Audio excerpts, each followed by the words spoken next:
Hello and good morning. Yes, I'm here.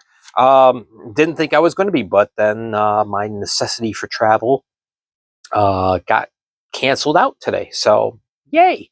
So here I am doing a video as I normally would do. All right, so let's talk about the games that happened last night. Of course, 5 took place. We're going to just go through this chronologically, okay? So the first game in the afternoon, it was moved up to the afternoon.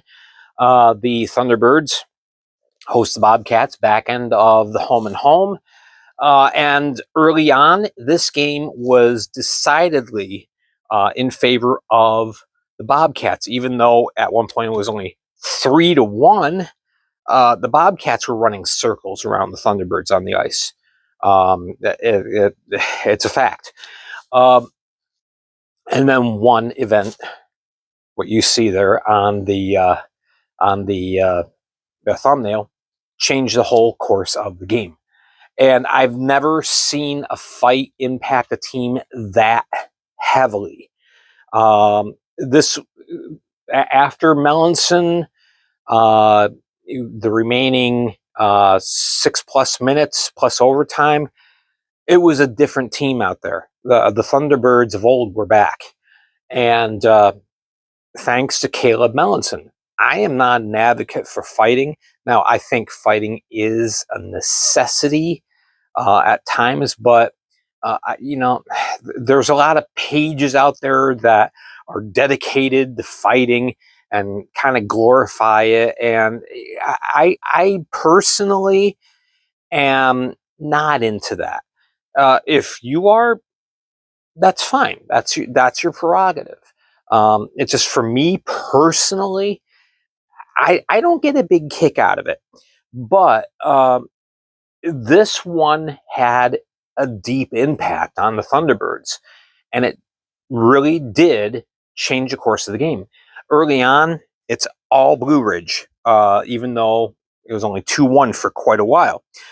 Justin Daly scores in the power play. And that was the first penalty that was called in this game. This was a 10:28 of the second period. The referees didn't want to put the whistle in their mouths during this series until things escalated. Dustin Giseau scores at 19:18 of the second period. It's 2-0 at the end of 2. Through 2, shots are 26-17. And okay, those stats don't sound bad. This game was way more lopsided than that. The Thunderbirds were getting it handed to them by the Bobcats.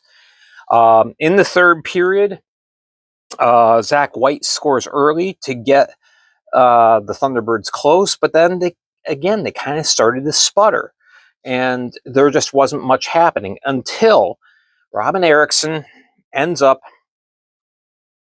hitting Michael Mania against the end boards, rearranges Mania's face. It's just a 2-minute penalty. It's called. The referees conferred. They looked at it. They said it's 2 minutes. Okay, all right. So then, in the ensuing power play, Gus Ford is high-sticked in the slot.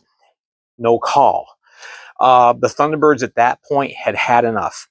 Caleb Melanson, who had been stapled to the board almost all game, he had had one shift earlier on, gets sent out. And his express purpose is to meet up with Robin Eriksson and execute some judgment.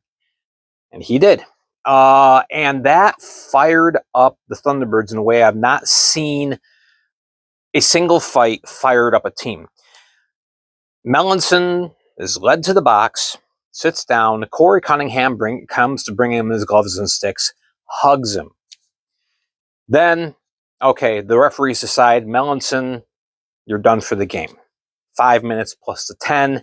There's only 7 minutes left in this game. Off you go. All right. As he's escorted off the ice, Michael Mania is coming back out after having some repairs done to his face. Again, gives Melanson a big hug. And from that point on, even though you had a power play goal in the ensuing 5-minute major scored by Carson Andrioli, the Thunderbirds all of a sudden were awake. And they really stepped up.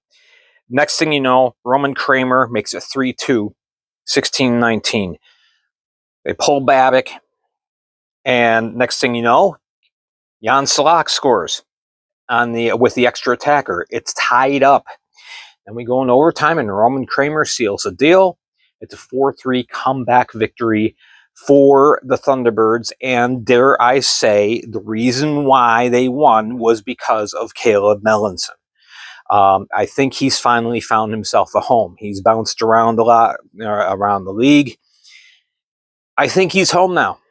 So anyway, yeah, the Thunderbirds get 2 points because it is an OT win. It's 13-17-1 for their record, and the Bobcats 15-16-2. So yeah, Babbitt stops 33 shots on the night. Anthony Schrum 31-35, and yeah, a good crowd on hand. Now, yes, this is tickets sold.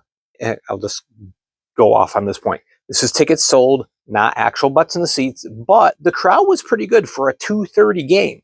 I'd say there was well over 2,000 fans there, and so that was good to see.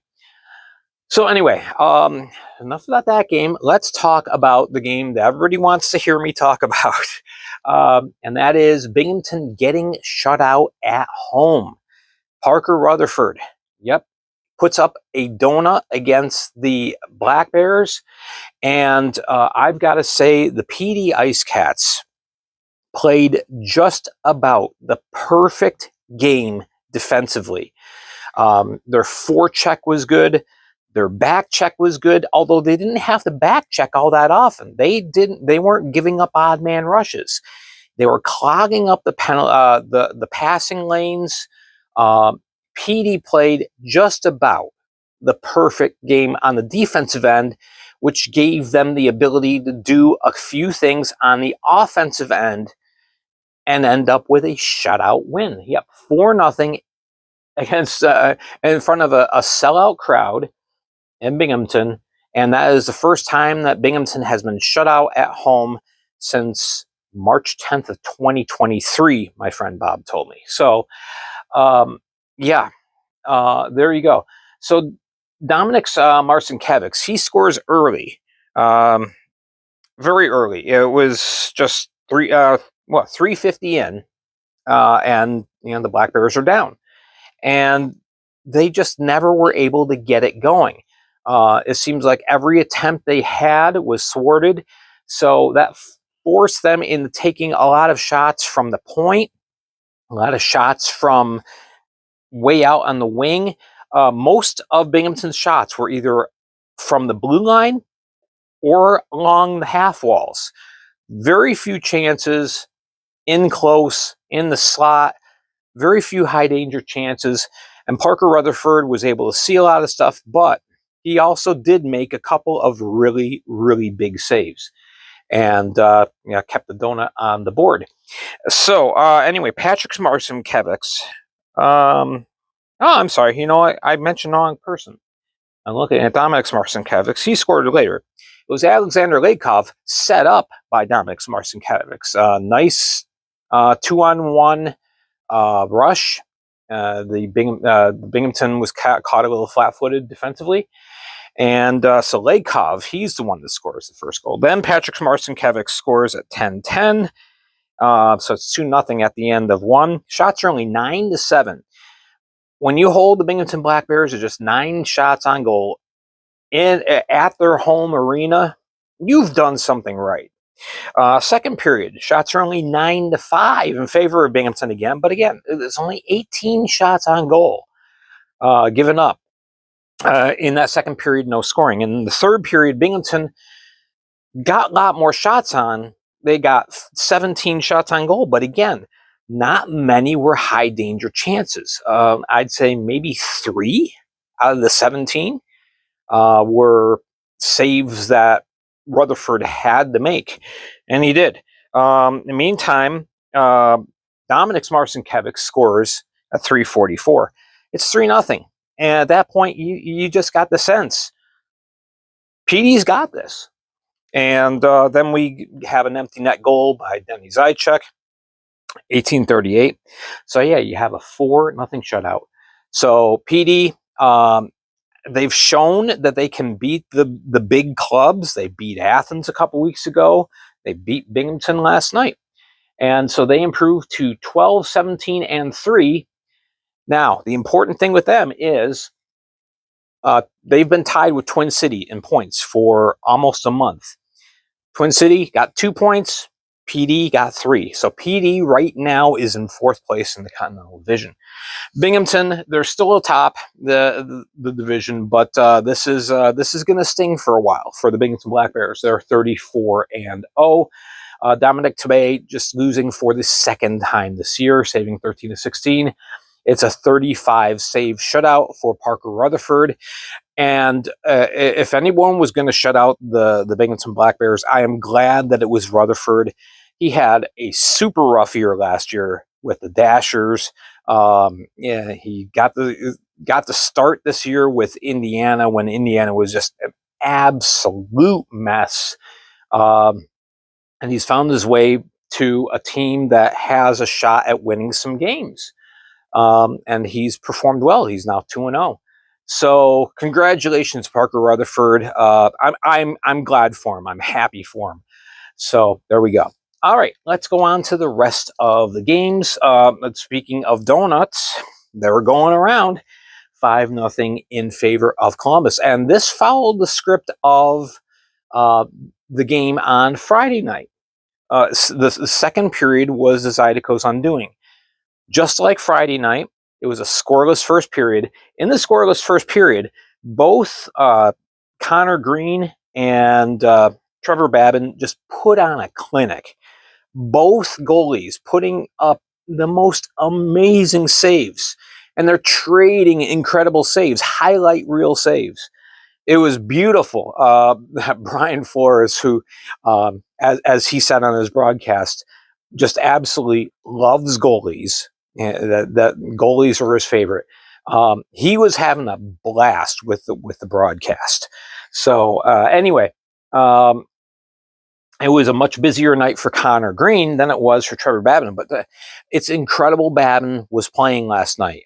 2 weeks after, just 2 weeks after a very scary injury, he was back, and I was blown out of my seat when I sat down to watch the game, and there he is. The Dark Knight is announced as the starting goaltender for the River Dragons.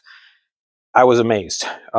So yeah, hats off to Babin, and an amazing recovery, and then an amazing game, because he made several high danger saves.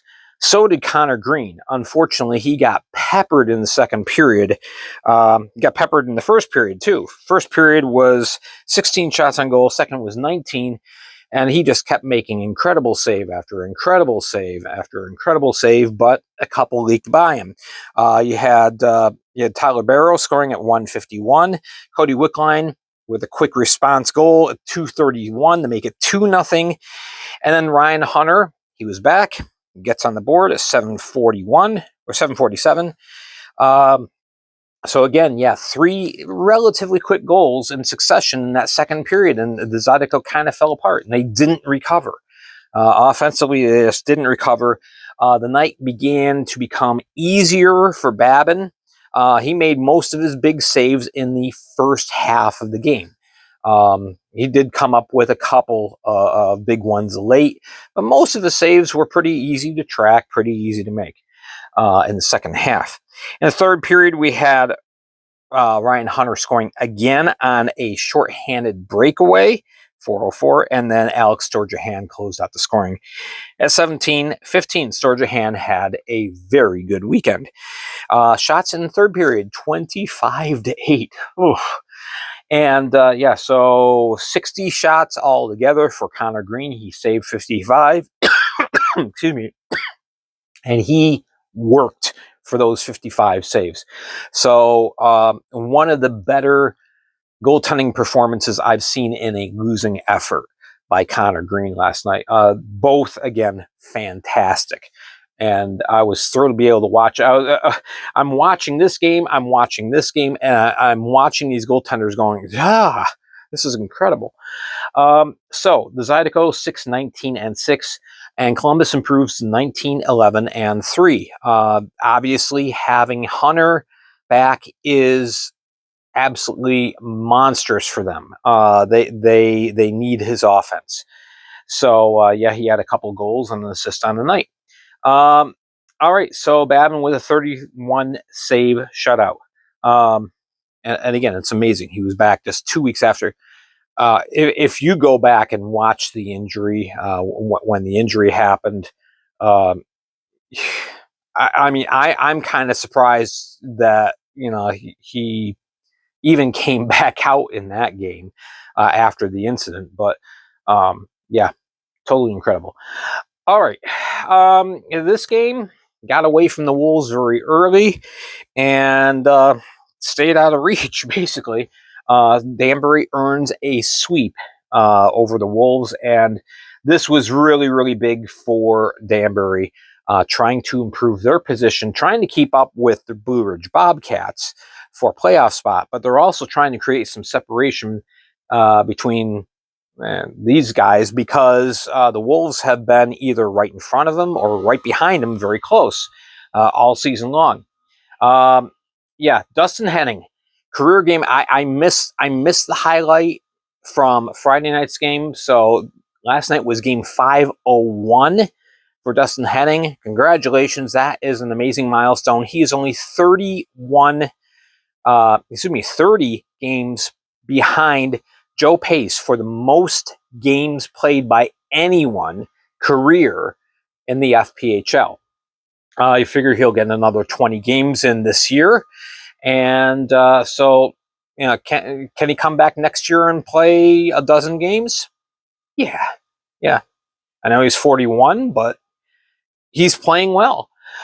So yeah, that is a huge milestone. He's only the second player ever to reach the 500 game plateau, although Matt Graham from the Prowlers may join them early next year as well. So anyway, in this game, it's Danbury very early. Jordan Crom scores at 14:53. 30 seconds later, Austin Belfay scores. It's 2-0. Now, there was a fairly quick response by the Wolves. Yefim Mishkin scored just 40 seconds later. So 3 goals all within 70 seconds. Everyone's thinking, oh, this game is going to be one of those 8-5 games again or something. Just wasn't meant to be. The Danbury defense clamped down. Kyle Penton's on a hot streak. Penton is, I believe, 4-1 in his last 5 games, and the most goals he has surrendered in any of those games is 3.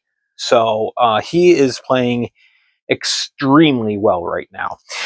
In the second period, we had goals again by Belfay at 5:20. Actually, that was the only goal of the second period. Shots on goal through 2 periods, 32-16. So yeah, Danbury is doubling up on shots, and the Watertown did turn up the pressure. But in the end, in the third period, Danbury just went into defense mode. So they weren't worried about getting pucks on that. They weren't worried about generating offense. They just wanted to preserve the win. And yeah, they did. So in the third, you have Maxim Maziarchuk scoring at 14:37. 23 seconds later, Kanderka scores, and a 5-1 win. I like the fact that the officials before the game got this game moving along quickly because the snow was starting to fly. Danbury had to drive back to Danbury, and so they cut down on one of the official timeouts during the period, the TV timeouts.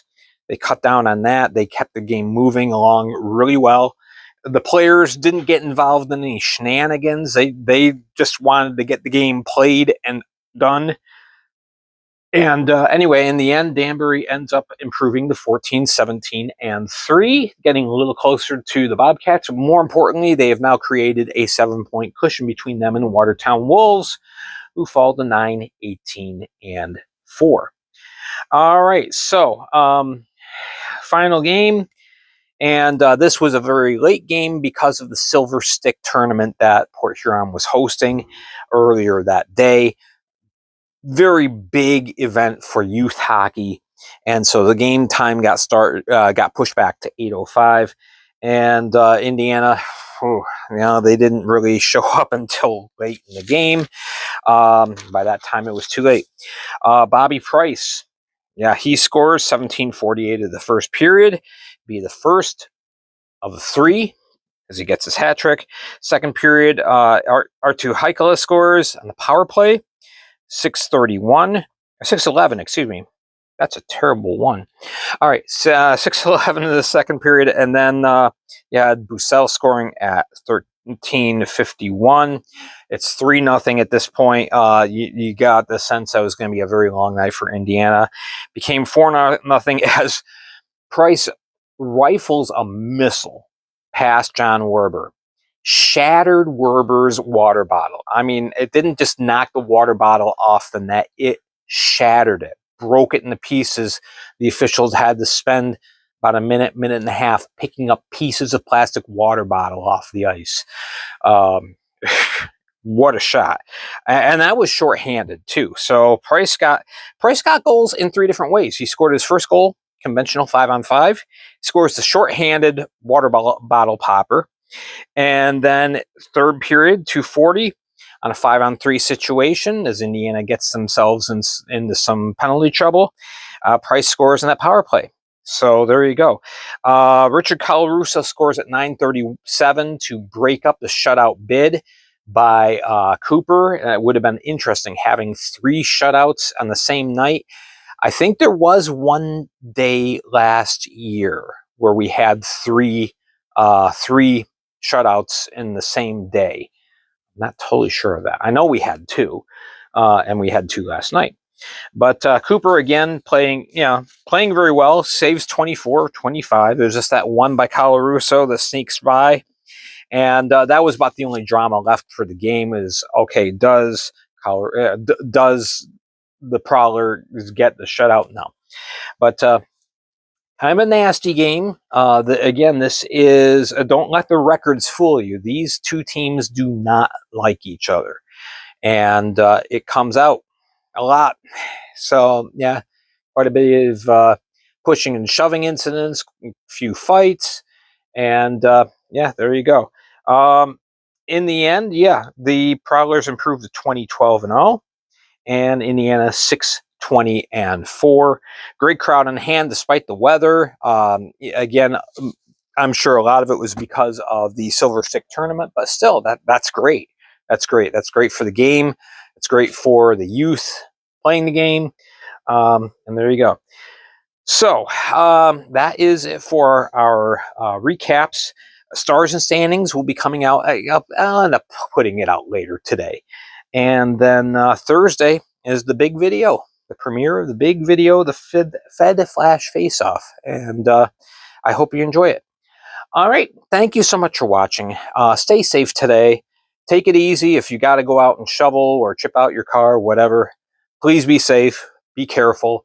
And we will catch you again very soon here on YouTube. We'll see you on Thursday and Monday, or Sunday, Monday. We'll see you on Facebook. Make sure you're following my Facebook page. As news happens, it gets printed there. We come on YouTube, talk about it here. Thank you so much for watching. I'm Gary Ryan for the Fed League Flash. You have a good and safe rest of the weekend and early part of next week.